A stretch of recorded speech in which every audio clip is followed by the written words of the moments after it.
Hi, it's Kevin May, the Editor-in-Chief of PhocusWire here. I'm joined by Melanie Meador, you're the CEO of Redeam. Welcome, thanks for joining us. Thank you for having me. Now, and we wanted to talk to you because you've got quite an interesting background. So you worked in the hotel sector for many years. I did.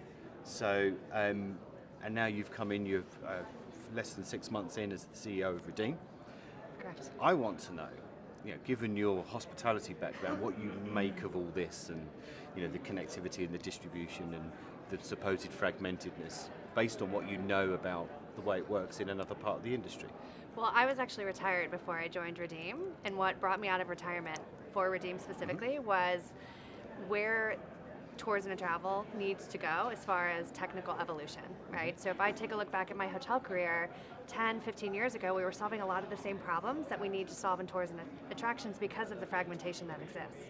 It's very difficult for a small, medium business operator to work with large-scale resellers because it becomes operationally cumbersome. And so they haven't had the ability to expand their business in a desirable manner because of that operational strain that it brings. Right, okay. So there was someone on the main stage yesterday who said in his analysis he thinks distribution in tours and activities is 10 years behind hotels. 100% agree. Not more, not less, it's around 10 years. 10 to 15, I'd say. 15 years ago was when the internet was starting to become a thing. Hoteliers were trying to figure out how to position themselves online in a unique manner, right? Differentiating their product versus the hotel that was across the street.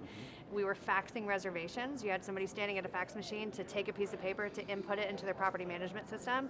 That process exists in tourism and attractions today, and that's what needs to be solved, and that's why I think Redeem is uniquely positioned to capitalize on that opportunity. So how quickly can the sector as a whole kind of catch up? I think so that in 2 years' time we're still not saying it's 10 years behind. I think 2 years from now this industry will look very different than it does today because other aspects of travel have paved the road where tours and activities needs to go. And so there's been learnings, there's been mistakes, there's been successes, and understanding those trends, not making the same mistake twice, allows us to progress quicker. So for suppliers, what do they need to do you think? I think they need to figure out how they want to grow their business, both geographically from a diversity standpoint, and then figure out what technical solution is going to allow them to get there quicker and in a more meaningful way. Okay. Now, you've just launched the channel manager. We did. So congratulations, well done. I mean, thank you. What does that do, very briefly, but how important is it for the industry rather than how important it is for you?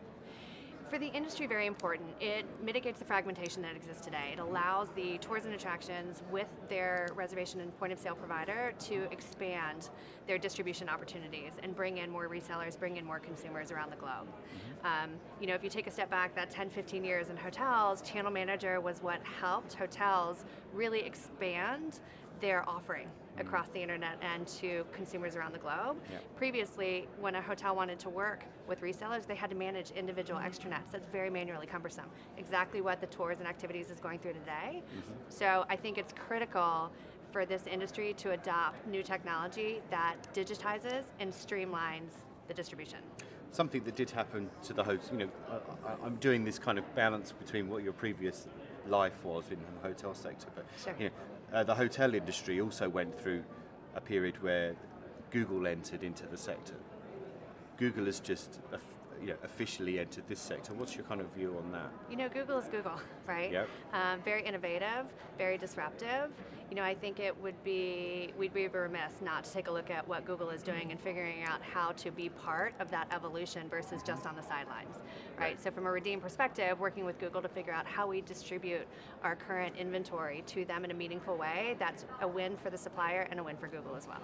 And in the hotel sector, it's the OTAs that often feel like they may be losing out as a result of Google entering. Do you think that's going to be the same for this sector? I think in time, again, we need to keep an eye on what Google is doing and make sure that we're front and center in part of the process and not, again, sidelines and letting them dictate how the industry is going to progress.